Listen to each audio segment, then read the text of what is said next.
On commence tout de suite par des témoignages. Il y aura différents témoignages, à chaque fois un enfant, un jeune adulte et un adulte qui vous raconteront leur parcours, leurs difficultés, leurs espoirs et leurs victoires.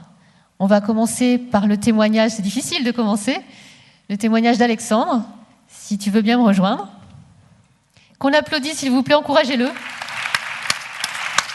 Bonjour Alexandre. Bonjour. Alors, tu as quel âge ? 13 ans. Et tu es en quelle classe ? En 4e. En 4e. Alors explique-nous, quel est ton trouble et quelles ont été les difficultés pour toi Alors, qui sont encore là aujourd'hui ? Donc, je suis dyspraxique visuospatiale et donc du coup j'ai beaucoup de difficultés dans l'écriture et dans tous les gestes. Alors, c'est quoi exactement la dyspraxie ? En fait, c'est un trouble des gestes qu'on effectue qui ne sont pas automatisés. Qu'est-ce qui est difficile, par exemple, pour toi à faire ? Par exemple, de manger, geste. ça peut être difficile. D'accord. M'habiller, c'est difficile. Écrire, c'est difficile. La vaisselle, je peux la casser aussi. Enfin, voilà, c'est pas... Et ça a été diagnostiqué quand ? À quel âge ? Quand j'avais 6 ans, 5-6 ans, je crois. Donc en CP, hein, à peu près ? Oui, à peu près en CP. D'accord. Qu'est-ce qui a été mis en place pour t'aider ? Au départ, j'ai eu quelques aménagements, mais j'ai pas eu forcément une compréhension de certains professeurs. Mais en ce moment, j'ai des photocopies et des tiers-temps. Quelle a été l'évolution, donc, puisque ça a été diagnostiqué en 6e, aujourd'hui tu es adolescent. Est-ce que tu as vu, toi, l'évolution ? Très peu. Mais mes gestes sont toujours différents. Je fais des différentes choses, mais c'est toujours la fatigue qui arrive de plus en plus, surtout. Avec l'âge, on travaille de plus en plus et c'est très fatigant. Pas fini. Avec à la fin de la journée, les devoirs, je ne suis pas très capable de les faire. D'accord. Beaucoup de fatigue à la fin de la journée pour toi, beaucoup de concentration. Est-ce que tu utilises un ordinateur, par exemple, en classe ? Non, parce que je suis un peu gênée vis-à-vis des autres par rapport Je me sens un peu stigmatisée, en fait. C'est d'être différent. Des fois, les gens ne le perçoivent pas très bien et ça peut être gênant. Et pourtant, on t'a préconisé l'ordinateur ? On t'a demandé de l'utiliser ? On me l'a proposé. D'accord. Pas à l'école. Tu préfères ne pas l'utiliser pour ça ? Je commence à me poser la question, peut-être. D'accord. Tu veux rajouter quelque chose pour les enfants qui sont comme toi, qui ont un trouble ? Quel serait ton message pour eux ? J'aimerais dire qu'il faut continuer et puis il faut croire en nous, même si des fois les notes ne reflètent pas forcément ce qu'on est. Il faut continuer à se battre et pas croire et continuer à être différent et à l'assumer. Tu as des copains quand même à l'école ? Oui. D'accord. Oui. Et tu fais exactement ce que font tous tes copains, malgré tout ? Oui, même si je ne peux pas faire par exemple de foot, de choses comme ça, j'ai des difficultés, mais je peux faire comme tout le monde. Il faut signaler aussi qu'avoir un trouble, ça ne veut pas dire être moins intelligent. Non. Hein, au contraire. C'est pour ça que je dis souvent que j'ai la tête qui va plus vite que les mains. Voilà. Merci beaucoup Alexandre, on l'applaudit.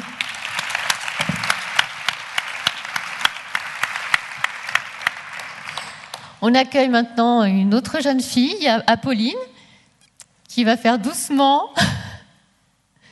pour arriver. Applaudissez-la aussi.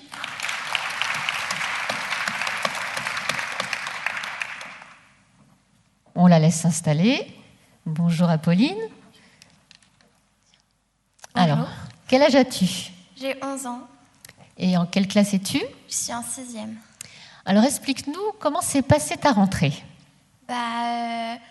Plutôt difficilement parce que dans ma classe, j'avais aucune amie. Et, tu es en quelle classe ? En 6e. D'accord. Et le premier jour, j'avais pas amené mon ordinateur. Du coup, j'étais un peu comme tout le monde. Mais le lendemain, quand je l'ai amené, tout le monde me regardait bizarrement. Et j'étais un petit peu... Tu étais un petit peu mis... tu te sentais un petit peu seule. Oui. Explique-nous quel est ton trouble. Moi, je suis dyspraxique avec une précocité verbale. D'accord. Donc, tu as besoin effectivement d'ordinateur. Oui, parce que je suis dyspraxique, c'est comme a expliqué Alexandre, c'est en fait je suis très maladroite, parce que 10 c'est pour difficile et praxique c'est le geste. Et du coup, il y a plusieurs sports à l'école que je ne peux pas faire. Et écrire, pour moi, ça me demande beaucoup d'efforts. Du coup, on m'a donné un ordinateur pour travailler. D'accord. Qu'est-ce que tu aimes faire? J'adore dessiner et chanter. Alors, est-ce que c'est facile pour toi de dessiner?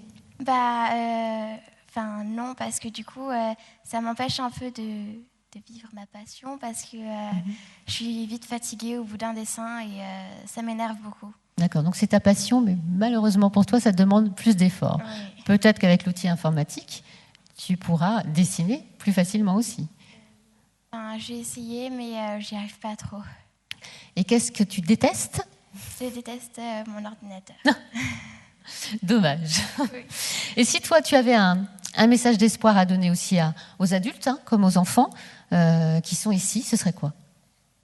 Ce serait d'assumer les différences et de ne pas essayer de changer, même si on vous critique ou quelque chose comme ça, parce qu'il y aura toujours des imbéciles qui feront ça. Est-ce que toi, tu as entendu beaucoup de critiques? Oui, mais quand j'étais plus petite. Et au fil des ans après, les adolescents sont moins critiques, tu crois? Pour l'instant, j'en ai pas trop entendu. Il y en a toujours qui disent n'importe quoi. Il y en aura toujours. D'accord. Je te remercie beaucoup, Apolline. Va te rasseoir.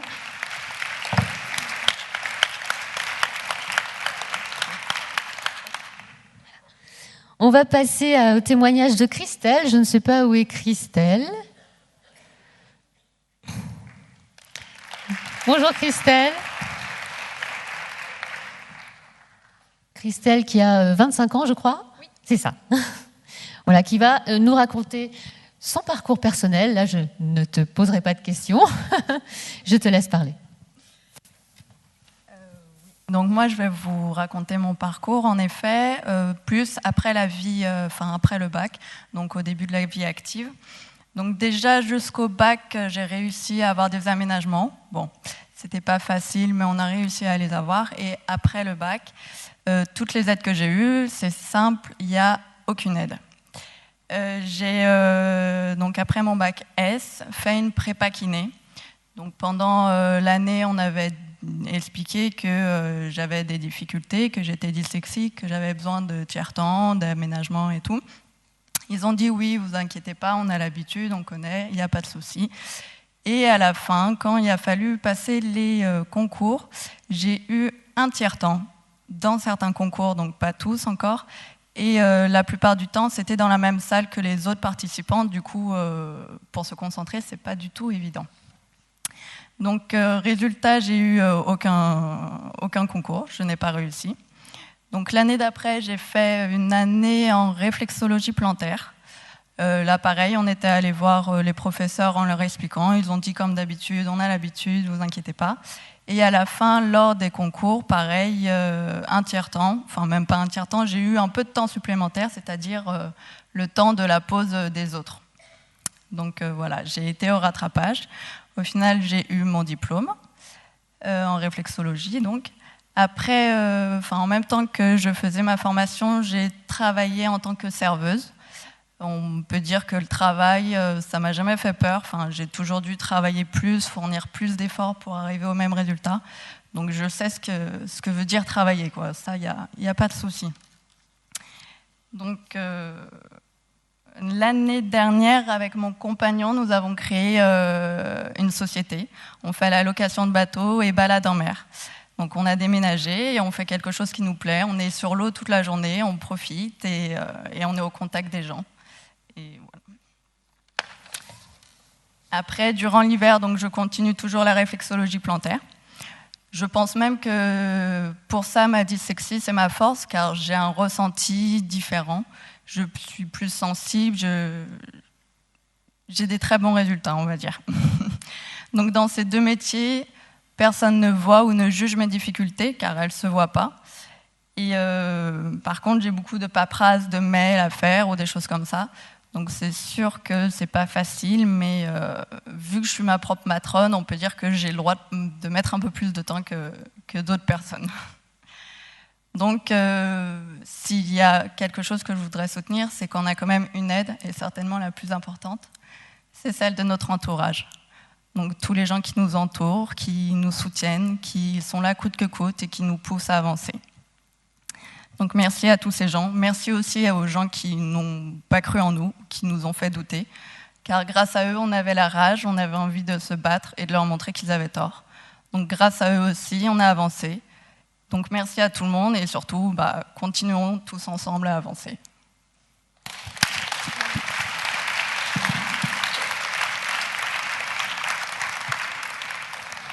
C'est vrai que, comme le dit Christelle, souvent ces enfants ont une sensibilité, je ne dis pas exacerbée, mais beaucoup plus importante, hypersensible, beaucoup d'empathie, beaucoup d'intuition que les autres enfants n'ont pas, ou moins en tout cas. Donc c'est une grande force.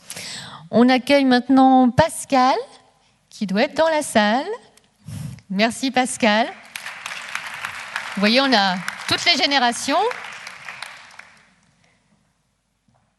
Qui va témoigner pour nous, et c'est pas facile pour lui parce qu'il voulait pas au départ, donc c'est très courageux à lui. Bonjour, je m'appelle Pascal, j'ai 52 ans. Je me présente devant vous parce que j'ai la chance d'être dyslexique. J'ai bien dit chance par rapport à ce que j'en ai fait. J'étais un enfant pas bête, jugé comme un peu avec un poil dans la main. Ils peuvent mieux faire. Les gens pensaient que j'étais un peu fainéant. J'avais beaucoup de mal à apprendre, à retenir les choses. Donc, je leur donnais un sens, de la logique. Par exemple, pour une récitation, pour la retenir, je donnais des images de toutes les scènes et à tout le texte. Ainsi, je m'étais créé un premier outil. Vient ensuite la création de bien d'autres outils. J'étais devenu un inventeur d'outils pour ce que je voulais mettre dans ma tête. Pour le mot support, avec 2 jambes, il tient mieux. J'ai mis des années pour intégrer le fait que quelque chose de rigide veut dire que cette chose est dure et pas molle. Cette chose rigide est donc raide, R et R, et non pas R et M. Enfant, je jouais beaucoup à inventer des choses que moi seul comprenais. J'aimais écrire, mais c'était plein de fautes d'orthographe, de grammaire. J'ai réussi mes études juste comme il faut, sans de grands ni de mauvais résultats. J'ai commencé à travailler dans l'industrie, et plus particulièrement dans le dessin industriel. Je réalisais des plans. Et oui, le dyslexique a la particularité d'avoir une très bonne vision dans l'espace. Donc, je dessinais des plans de machins, de trucs pour l'industrie, puis des trucs pour le nucléaire. Après l'armée, je dessinais des plans pour l'industrie chimique et après pour le domaine pharmaceutique, la biotechnologie et encore bien d'autres industries, avec des plans plus grands, des études plus complexes, et tout ça dessiné avec un logiciel de dessin assisté par ordinateur. Toujours dans l'espace, mais avec des ordinateurs. Moi, j'avais toujours ma propre fusée. Mais si, c'est vrai, j'ai une fusée, qui n'est pas de garder les 2 pieds dans le même sabot. Ma fusée était d'avancer, de ne jamais baisser les bras devant les difficultés. J'ai obtenu des postes de responsabilité, des dossiers plus complexes et des dossiers en dehors de la France, dans le monde entier. Qui dit international dit parler anglais. Je n'avais pas fait d'anglais depuis longtemps. L'anglais que j'avais étudié à l'école était une des choses que j'avais très vite oublié, car je n'étais vraiment pas fort. Une langue que j'aimais, mais impossible de la faire rentrer. L'associé me donne une formation d'anglais. Pour moi, c'était très difficile. Des profs très bien, mais d'énormes difficultés pour apprendre. Ma bête noire était là. Lors des cours, j'arrivais des moments à un tel niveau de fatigue que je mélangeais tout. Et un jour, ma prof me dit « Vous êtes dyslexique ». Une personne m'avait déjà dit ceci, du fait que je faisais beaucoup de fautes d'orthographe. Donc je suis allé voir une orthophoniste, passer tous les tests, on eut pour résultat que j'étais bien un dyslexique.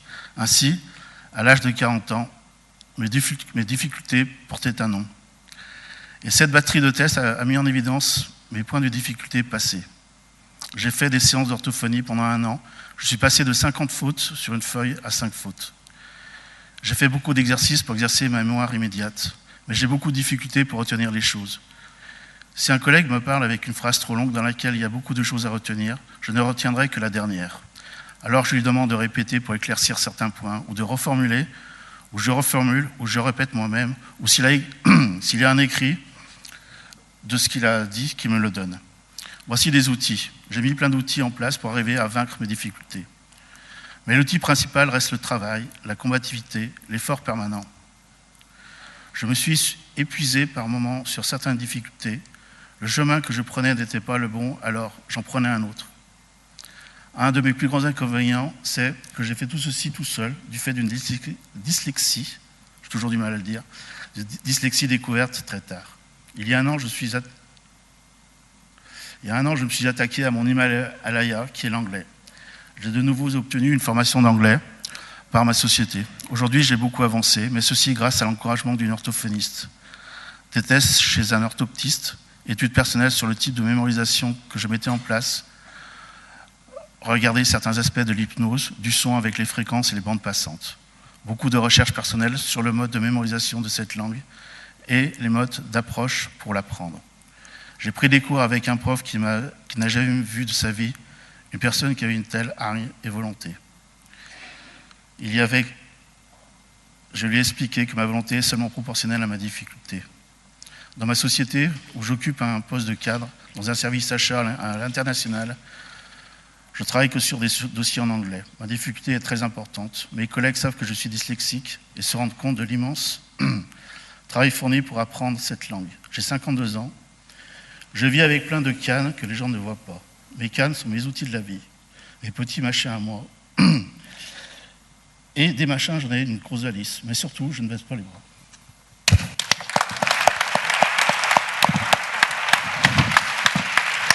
Merci Pascal. On remercie Apolline, Alexandre, Christelle et Pascal. C'était courageux, merci à vous pour cette première. On accueille maintenant Nicole Philibert, qui va vous faire une présentation sur les répercussions des troubles 10.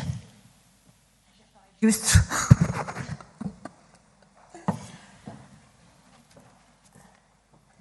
Je crois que c'est ça qu'il faut se entendre en premier. C'est qu'un trouble 10, ça dure toute la vie. Et je remercie vraiment Christelle et Pascal d'avoir témoigné. On a l'image d'un trouble 10 qui disparaît en grandissant. Et on ne se rend pas compte des difficultés à l'âge adulte. Et surtout, les adultes sont peu diagnostiqués à l'heure actuelle. Parce qu'il y a beaucoup d'adultes qui le sont et qui s'ignorent 10. Et ça leur pose des problèmes tous les jours, dans tous les moments de la vie.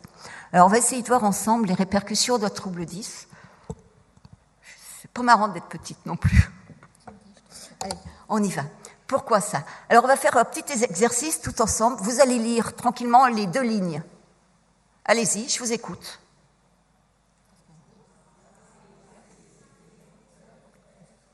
Et après?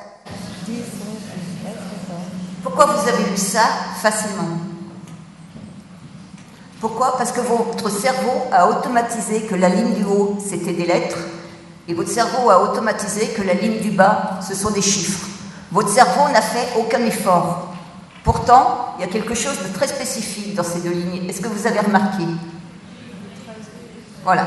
Le 13 et le B sont dessinés de la même façon. Votre cerveau ne s'est pas arrêté à ça.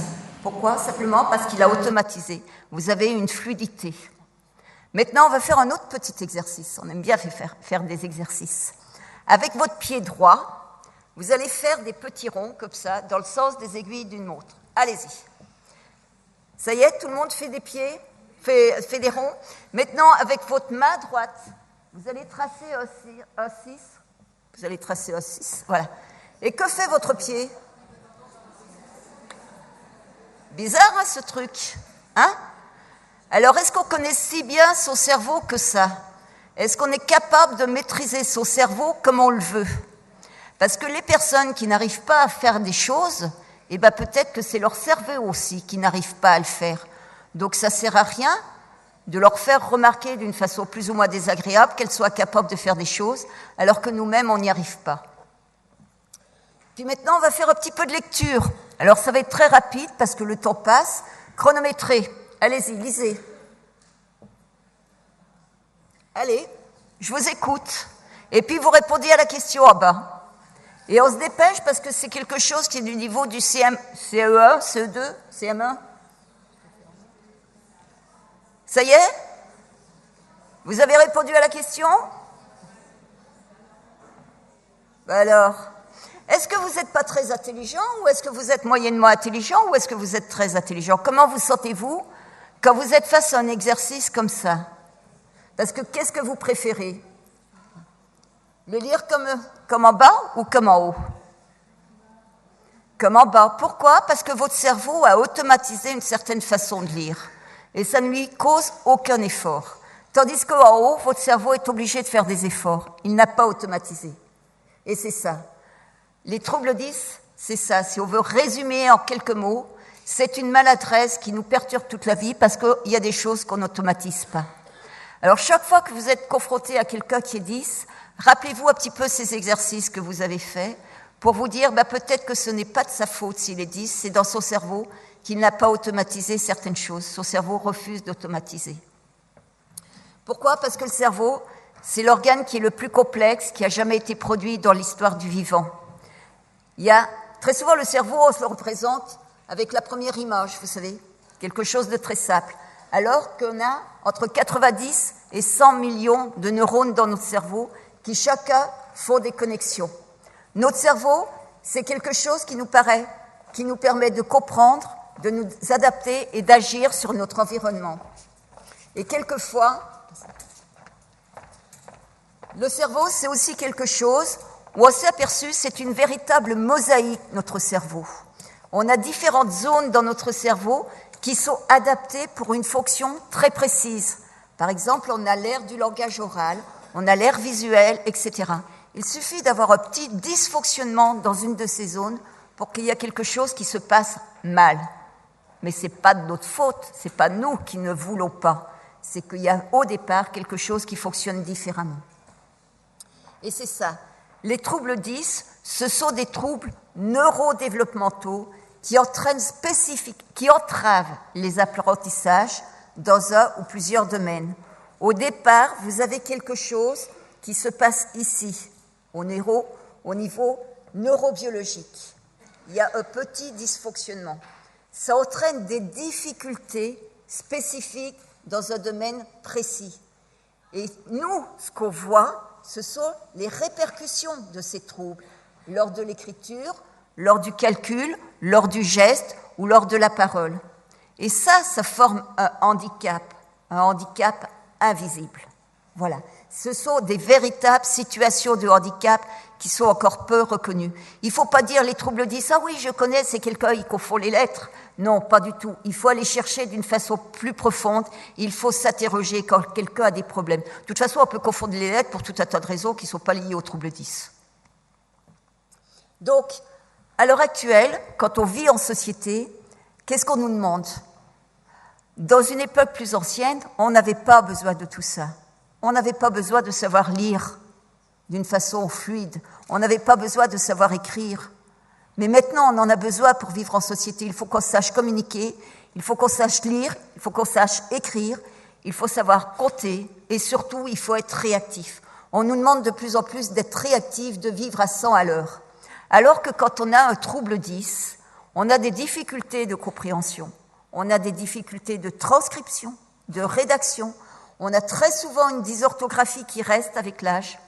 Puis surtout, on a une lenteur parce que les circuits, c'est un petit peu quand vous prenez une autoroute.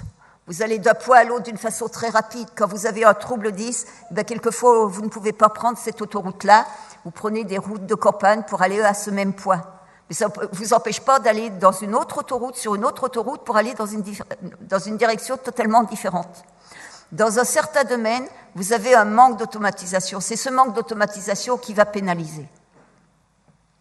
Donc les retentissements d'un trouble 10, c'est vraiment plus de temps qui est demandé à la personne pour comprendre, pour réagir. Il faut être patient et calme.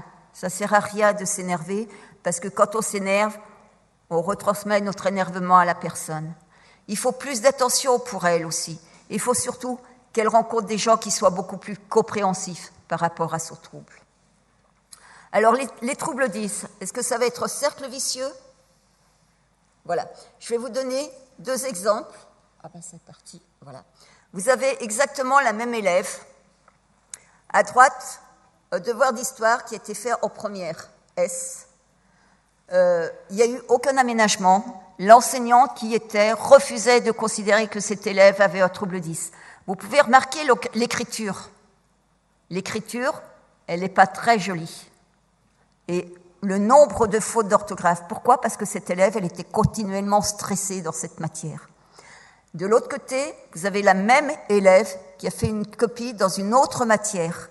L'enseignante était bienveillante et elle avait mis au point tout un tas d'aménagements pédagogiques. Elle lui donnait par exemple ses cours à l'avance, sur clé USB ou par Internet. Vous voyez la différence d'écriture. Vous voyez en fonction de notre environnement comment on peut se sentir bien ou se sentir mal. C'est ça le trouble 10. Il va s'exprimer plus ou moins fortement en fonction de l'environnement. Voilà, on avait caché le nom. Voilà. Donc, est-ce que les troubles 10 doivent être un cercle vicieux? Parce que si au départ, on ne fait pas attention au langage oral, à la lecture, à l'écriture et au calcul, et qu'on ne mette rien en place pour aider les enfants à surmonter leur situation de handicap, on va arriver dans un cercle vicieux. Parce que les enfants vont être continuellement confrontés à leurs troubles. Donc, ils vont être en rébellion parce qu'ils ne vont pas comprendre pourquoi c'est si difficile pour eux. Donc, on peut arriver à des troubles de la personnalité. On peut avoir un sentiment d'infériorité qui s'installe continuellement. Des conflits avec l'environnement, un complexe d'échec et des troubles de la scolarisation. Et c'est un cercle continuel qui s'installe. Ou autrement, on peut faire un cercle heureux. Et ça, je remercie Betty Bouchoucha, c'est elle qui a créé ce cercle heureux, parce que quand on met en place des succès scolaires par des aides lors du langage oral, de la lecture, de l'écriture et du calcul, quel que soit le niveau scolaire, ça permet une construction de la personne. Ça permet d'avoir une estime de soi positive, ça permet d'avoir des relations sociales qui s'apaisent, ça permet d'avoir un sentiment de compétence et ça permet surtout d'avoir un parcours scolaire qui est réussi. Qui dit parcours scolaire réussi, dit une inclusion dans la vie active, bon, pas toujours facile parce que Christelle en a témoigné, mais qui est déjà facilité. Donc vraiment, les troubles 10, c'est un choix de chacun, soit on peut en faire un cercle vicieux, ou soit on peut en faire un cercle heureux. Et c'est ça qui est très important, c'est que nous avons tous, mais vraiment tous, un impact sur le fonctionnement du cerveau des autres.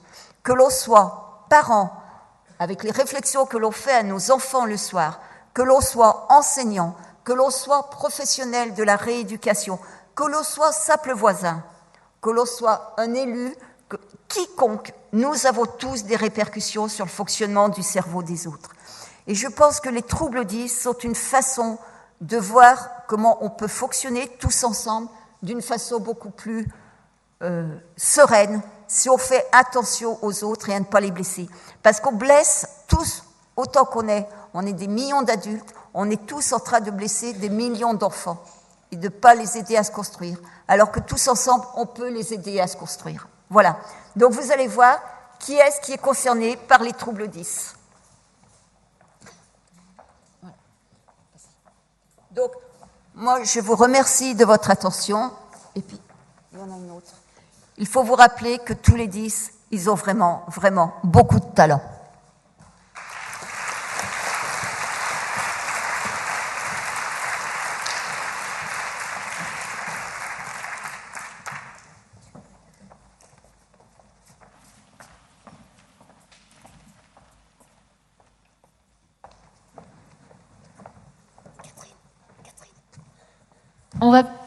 On va passer aux questions-réponses. Je suppose que vous avez plein de questions à poser.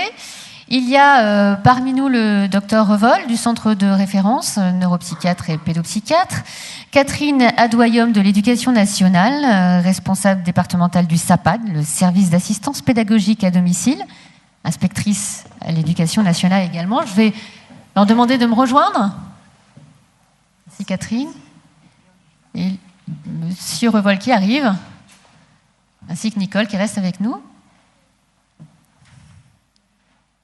Donc voilà, si vous avez des questions, vous pouvez les poser au micro. Vous avez une touche MIC, M-I-C, pour faire actionner votre micro. Et on vous écoute.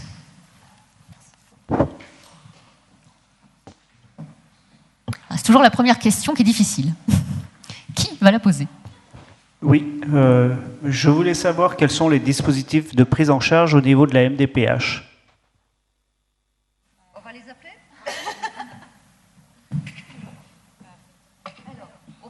peut-être dire qu'en termes de compensation, c'est-à-dire que la MDMPH, donc Maison départementale et métropolitaine des personnes handicapées, puisque vous savez que dans le Rhône, voilà comment elle est organisée, je ne vais pas parler à leur place, mais à partir du moment où effectivement le trouble est avéré et la situation de handicap est reconnue, il peut y avoir différentes compensations. Ça peut être de l'ordre de l'orientation. Vous avez tous entendu parler des unités localisées pour l'inclusion scolaire, que ce soit dans le premier degré ou ensuite au collège ou au lycée. Donc voilà, en termes d'orientation. Ça peut être aussi en termes de compensation humaine, c'est-à-dire qu'il y a un auxiliaire de vie scolaire auprès de l'élève. Ça peut être en termes de matériel pédagogique adapté.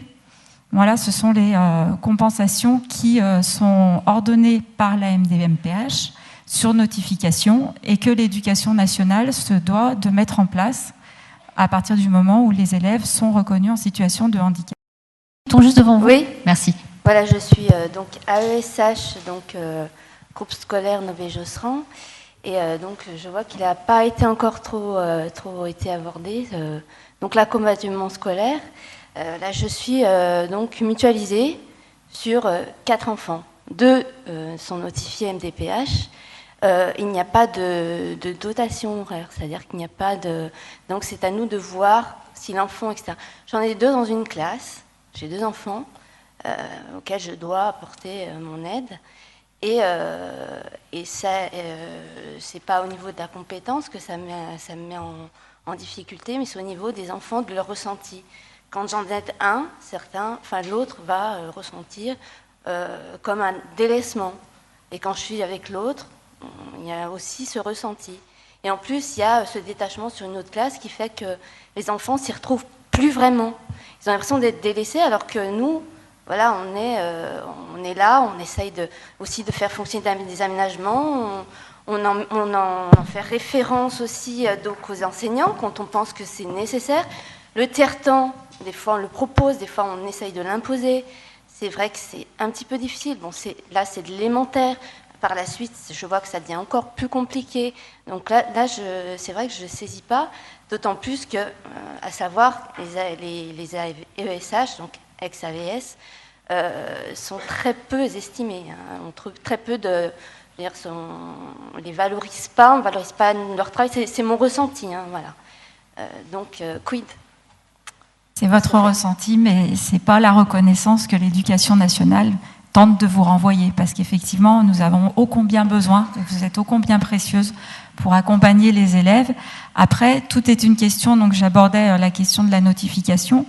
Elle répond, cette notification, aux besoins des élèves. Nous mettons en œuvre, effectivement, les notifications qui nous viennent de la MDMPH.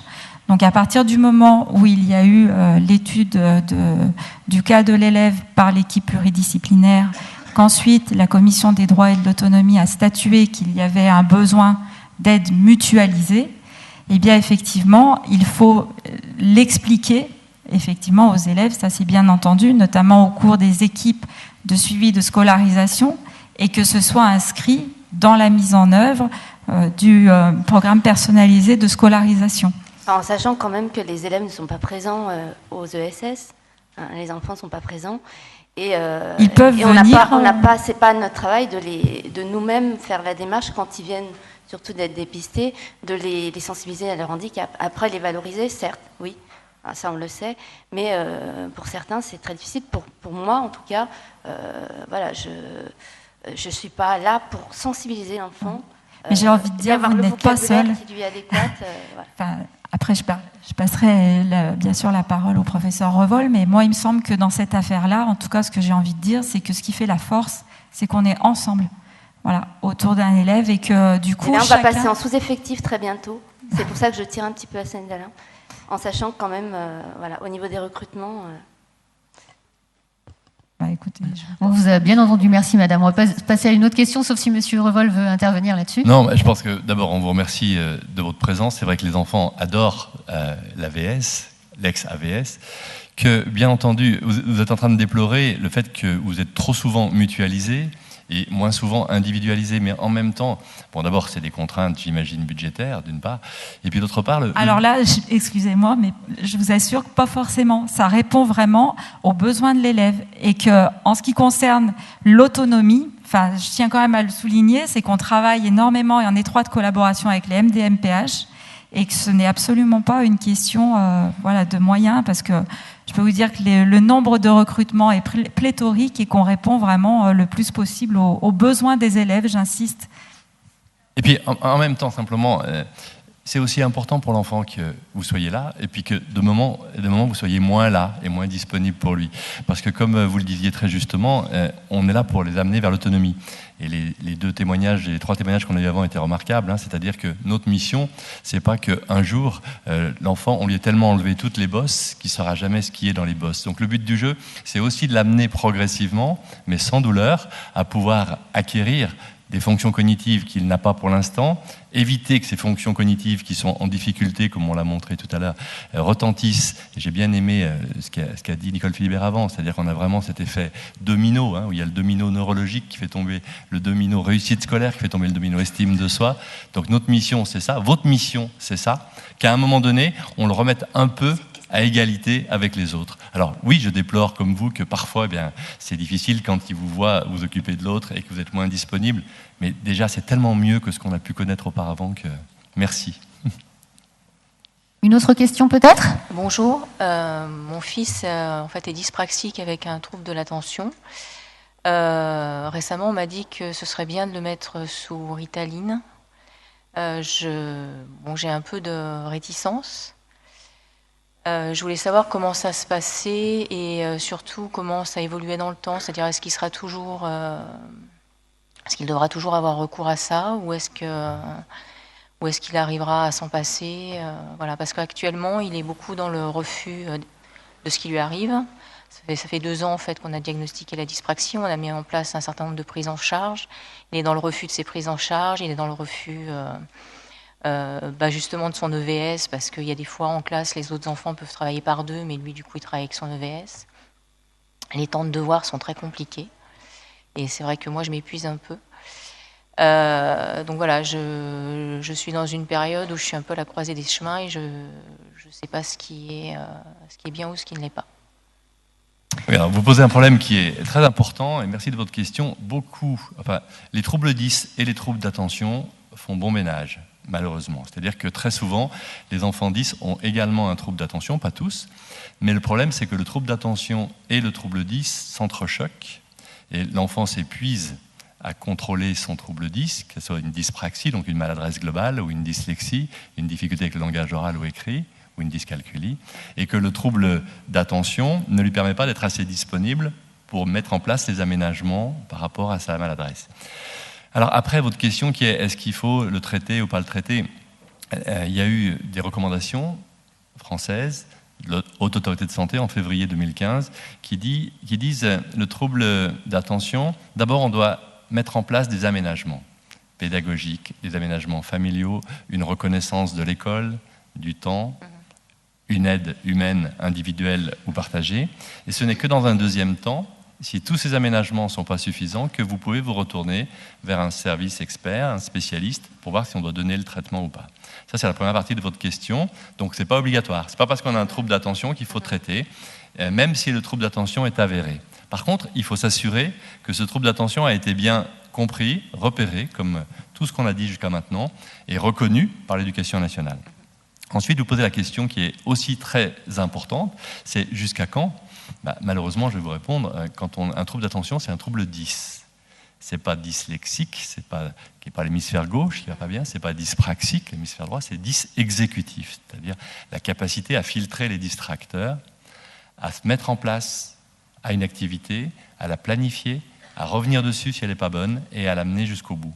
Donc c'est aussi un trouble 10 qu'on va garder toute sa vie, mais comme tous les autres troubles 10, et comme les témoignages nous l'ont montré tout à l'heure, on va apprendre à vivre avec.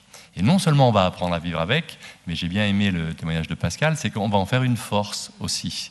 C'est-à-dire qu'on va se débrouiller pour que cette difficulté qu'on avait quand on était plus jeune à faire une chose à la fois et pas être tout le temps parasité, peut devenir un atout dans un métier où il faudra beaucoup bouger. Il y en a beaucoup dans la restauration, il y en a beaucoup dans les médias et dans d'autres métiers de ce type-là.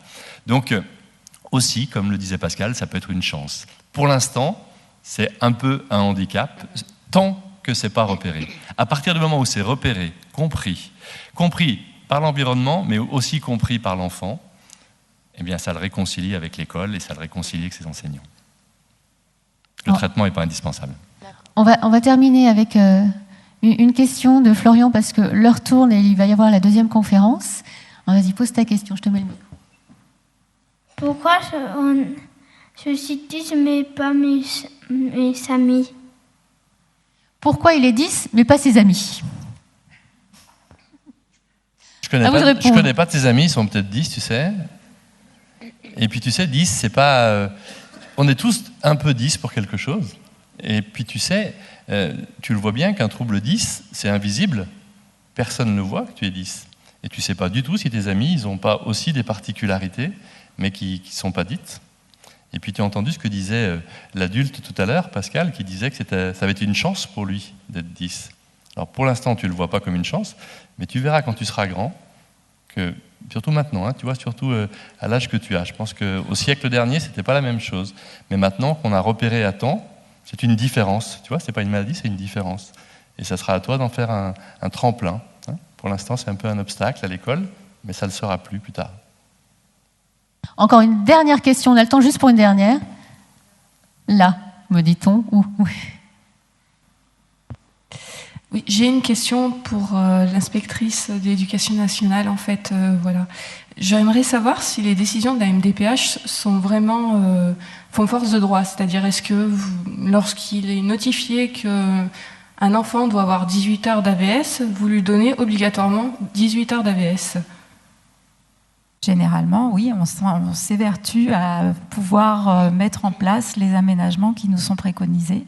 Donc, tout à l'heure, je parlais de la réponse aux besoins des élèves. Je n'avais pas mentionné un outil qui est précieux, c'est le guide d'évaluation scolaire. C'est-à-dire que ce guide d'évaluation scolaire permet justement de mentionner les besoins de l'élève. Et voilà, notre souci, c'est de veiller à pouvoir mettre en œuvre les notifications au mieux de ce qu'elles peuvent l'être, voilà, avec la réalité parfois de ce à quoi nous pouvons être confrontés.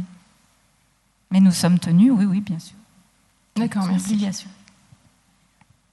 Merci. Si vous avez d'autres questions, vous pouvez aussi les poser aux associations qui sont présentes. Le centre de référence aussi est présent. Vous avez plein de stands qui pourront répondre à vos questions. On va clôturer cette conférence parce qu'il y en a une autre qui arrive dans 10 minutes et que le docteur Revol est attendu ailleurs, juste à côté, pour les ados uniquement, je précise. Hein, les adultes ne sont pas conviés. C'est même interdit aux parents. Pardon ? C'est interdit aux parents. C'est interdit aux parents. Voilà, interdiction aux parents. Donc si vous avez des questions à me poser, les enfants et les adolescents, vous pouvez venir, vous êtes les bienvenus. C'est juste à côté, en sortant sur votre droite. Voilà, merci d'être venus. Merci à tous. J'espère qu'on vous aura un peu éclairé.